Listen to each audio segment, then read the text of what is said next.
I am Ferdinand Marcos, and I am the President of the Republic of the Philippines. I stand today on behalf of 110 million Filipinos. Hi everyone, hello universe, it's me again. Hi everyone, hello universe, it's me again. My gosh guys, mayroon tayong upload videos, updates. Ito po yung pinagawa ng Marcos administration, ang peaceport ng Nabotas. Kung gaano kaganda guys, no? Alam nyo, sa totoo lang, itong peaceport ng Nabotas, dekada na po to mga kababayan, ha? Hindi man lang inayos, pinaganda. Alam nyo, 1976 pinagawa yan sa dating Pangulong Marcos Sr. Mula nung panahon na yun, hindi na inayos. Ayan tingnan nyo yan kung gaano kapangit binabaha pa. Siyempre guys, luma na. Dahil masikip, ngayon ang pinagawa ng Pangulo, pinalaki ng pinalaki. Ayan kaganda naman talaga. Kaya tuwang-tuwa yung mga taga Nabotas guys. So shout out sa mga taga Nabotas. Wow, ang ganda ng peaceport niya. Ganyan ang leader. Hindi ngawa. Kasi ang ginawa niya ay puro gawa para sa taong bayan. And kudos naman kay Secretary Laurel. Masisipag yung mga sekretary niya. Salamat Mr. President. Ngayon, ang ganda. Di ba guys, sabi ko nga, di ba may pundo yan ng Nabotas? Kung dekada na pala, bakit hindi nila pinaayos yan? Di ba, sino bang congressman dyan? Di ba si Tubi Chanco? Di ba dapat pinagawa yan? Dekada na 1976 sabi mo kamo, ano na ngayon? 2026 na. Oh my gosh. Hinintay lang pala si PBBM para ipagawa. Hindi kayo naloka. So, para kompleto detalyado mga kababayan, pakinggan nyo po yung mga sinasabi nila. Eto na.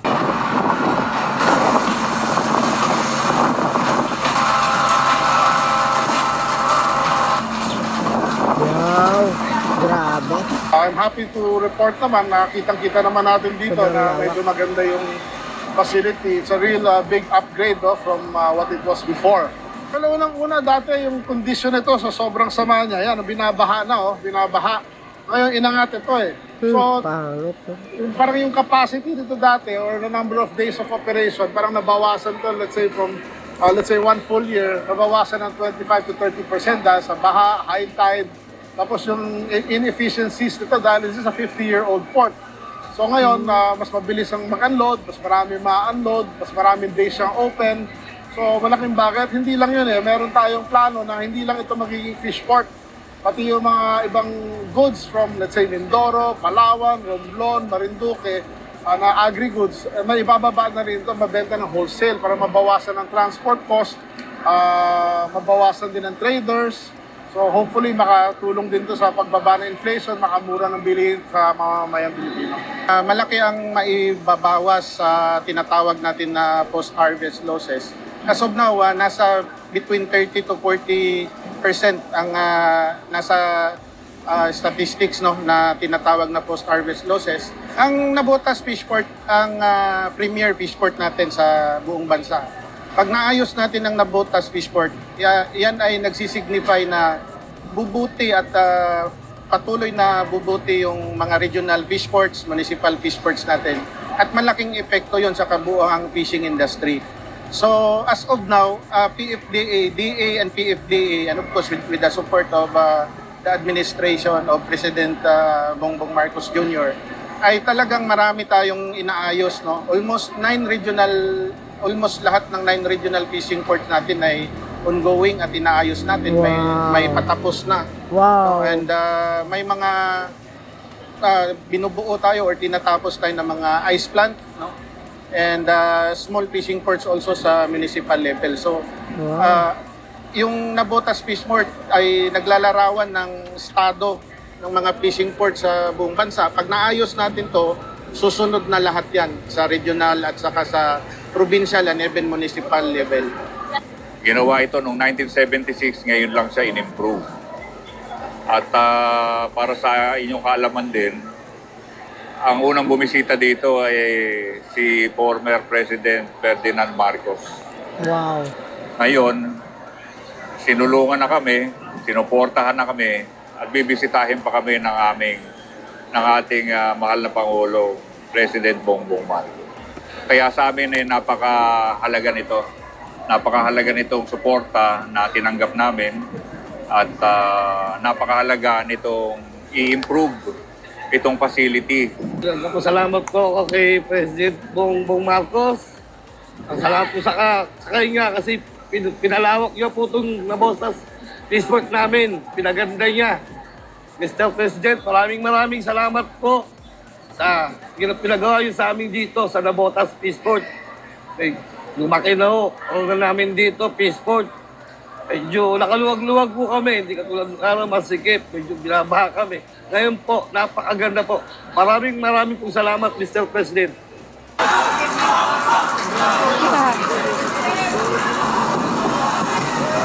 Yay! Woo!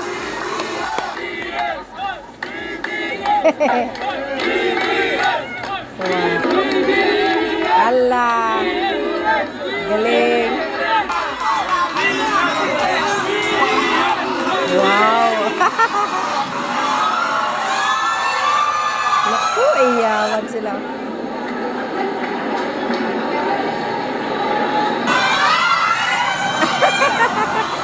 Tuwag-tuwa sila, oh.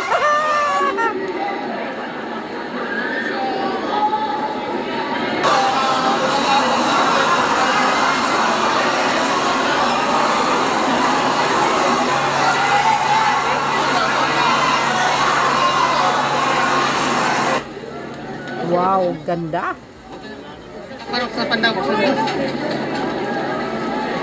Sinong hindi matutuwa niyan, guys? Tingnan nyo naman, oh. Oh my gosh. Galing. Wow. Daming isda.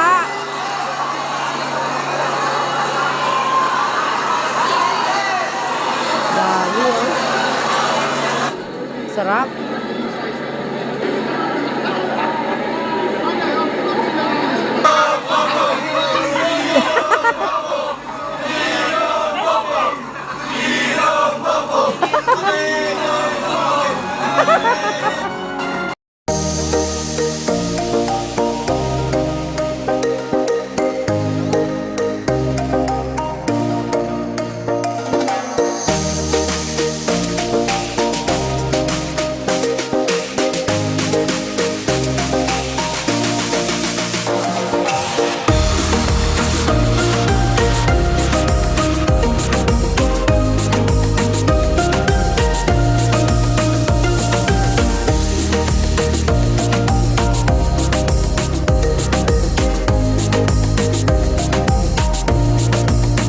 Congratulations sa Navotas Peaceport. Ang ganda naman yan. Oh, 'di ba, guys? Napanood nyo po 'yon. Nakita nyo kung gaano kaganda ang Peaceport ng Navotas ngayon. Oh, M-Gaus. Akala ko ba walang nagawa ang Pangulo? Oh, ang ganda. Oh, at least ngayon, hindi lang malaki. Kumbaga pinaluwag talaga ng Pangulo. O, 'di ba? Sobrang ganda yung Peaceport nila. Dati-rati ang pangit, no? Siyempre luma na. O, tapos binabaha pa. Maliit pa, masikip. Ngayon, ang luwag. Tingnan nyo naman, guys, kung gaano winelcome ang Pangulo. Tuwang-tuwa sila. Ang ganda naman ng Peaceport ng Navotas.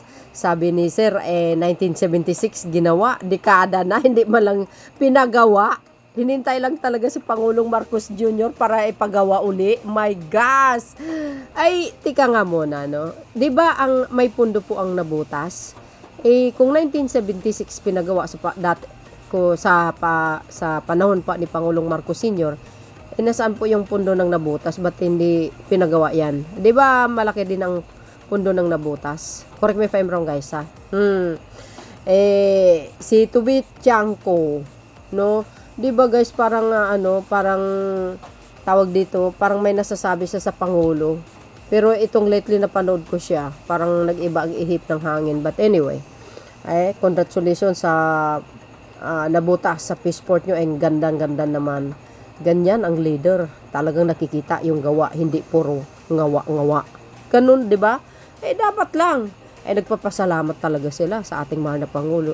Kudos din naman talaga sa Marcos administration. Biro nyo yan. Nabutas por Pangulong Marcos Jr. Naks naman. Sa bagay sa nabutas, nanalo siya dyan eh. So, wow. Kung narinig yung sinabi ni Sir kanina, hindi lang po sa nabutas but 9 regional kasalukuyan ginagawa ang mga peace port. Saan kayo makakita ng ganyan? 'Di ba? Ang Pangulo tahimik lang guys, pero may gawa talaga sa totoo lang. Kaya hindi nyo po talaga kayang patalsikin ng Pangulo. Hindi talaga. Ganyan ang sipag niya. Hardworking talaga. Tingnan mo yung mga boys, oh. Tuwang-tuwa sila nakita ang Pangulo. Saan kayo? Paano hindi ka natutuwa? Pinagawa yung peace port nila kalaki-laki. 'Di ba? Oh, see? At luwag-luwag, ang luwag-luwag pa. Dati-dati nakita nyo naman, kapangit. Tapos bumabaha. Ngayon, hindi na. Pero in fairness, guys, ang daming isda. Naloka ako. So, yun, mga kababayan, ang aking pinaka-latest update sa inyo. Tingnan nyo, guys, yung mga nagko-comment. Yan, the Vice President BBM, Solid Marcos, God bless you, and First Lady Attorney Lisa Marcos and children. Yung minumura ng mga kalaban niya na sinusuklian ng kabutihan at mababang loob, walang paghihiganti sa puso niya. Mahalaga ang paglingkuran ang taong bayan. May malasakit at pagmamahal na pinalaki ng mga magulang na may takot sa Diyos at respeto sa kapwa. Use, 'di ba, mga kababayan? So, yan ang totoong Pangulo. 'Di ba? Yung mga DDS, inggit na inggit kaya nanggagaliiti sa comment section. Sus, kayo naman, himbis masaya kayo. Pero kahit sabihin mo nakikita nyo yung gawa ng Pangulo, patay mali pa rin kayo. But it's okay. Ganyan naman kayo eh. Yung po nyo walang nagawa eh. O yung mga pangsuna. Hindi sa pangsuna yan. Talagang ginagawa niya since ano pa yan. Yung rice processing system nga eh. Nung umupo sa Malacanang, nung 2022, inumpisahan na nga niya. The best ka talaga PBM. Solid Marcos pa rin na. O, di ba? Diba? Kahit sabihin mo, at tulad yan, sabi ng DDS, wala talaga magawa ito eh. You see? Kahit sabihin mo, kitang-kita, no? Yung gawa ng Pangulo. Sa totoo lang, kahit alam nila at nakikita ang gawa ng Pangulo, patay mali pa rin. Ayan, inspection of Nabotas Peace Port. Ayan, complex and NFPC market sa Barangay North Bay Boulevard, ayan, South Proper, Nabotas City, July 11, 2026, kahapon pa pala ito guys, no? Ngayon lang natin na i-upload, July 12, 2026, and congratulations, ayan, no? 'Di ba? So, congratulations once again sa Nabotas, shout out kay Tubin Tiangco. Magpasalamat ka naman sa presidente, sir. Hindi yung puro kang ngawa-ngawa sa social media. Yan ang may gawa, si Pangulong Marcos Jr. Alam nyo guys, no, sabi ko nga, 'di ba, a few minutes ago, dekada na po 'yan, yung peace port ng Nabotas, 1976 binagawa sa panahon ni Pangulong Marcos Sr. Dekada na pala, hindi man lang pinagawa. Hinihintay pala talaga yung anak, bago ayusin. Tingnan nyo naman, bahang-baha, ayan, yun yung luma, pero ngayon, after rehabilitation, tingnan nyo naman kung gaano kaganda, kaloka. Wow na wow eh. Kudos kay Secretary Laurel. Hindi na kay Secretary Laurel, kundi buong Marcos administration, especially the President. You see, mga kababayan, kung gaano kagaling ang Pangulo mamuno. Yung mga DDS talaga, natatawa lang talaga ako sa kanila. Kahit alam nila maganda ang ginawa ng Pangulo, mali pa rin. Tama yung sinabi ng Pangulo. Maganda man ang ginawa mo, mali pa rin sa mga siraulo. Di ba? So, yun mga kababayan ng aking pinaka-latest updates. Maraming salamat sa inyong watching. See you again in my next upload. Bye, and God bless Philippines. There's more. Follow me and likes. Bye, everyone.